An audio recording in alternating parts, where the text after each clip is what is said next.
Hello అండి, అందరికీ నమస్కారం. అందరూ ఎలా ఉన్నారు? కూర చూసారా ఎలా ఉడుకుతుందో? ఈ ఎండు చేపలు ఫ్రై చేస్తున్నానండి. దోసకాయ ఎండు చేప కూర. ఇవి చేపలు ఇందులో కలపాలి. ఈ ఫ్రై చేసి కూరలో కలుపుకుంటేనే బాగుంటుంది. అలా వేస్తే ముక్కలు కొంచెం చిదురు చిదురుగా అనిపిస్తాయి.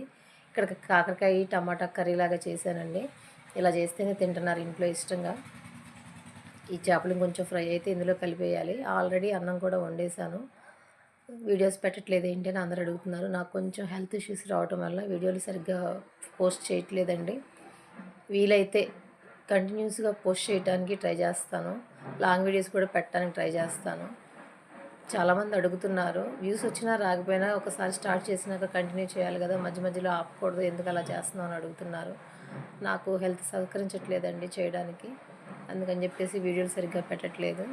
మీరైతే ఏమేమి వంటలు చేశారు కామెంట్ చేయండి. ఈ వీడియో మీకు నచ్చితే లైక్ చేయండి, షేర్ చేయండి, సబ్స్క్రైబ్ చేసుకోండి. ఉంటానండి, బాయ్.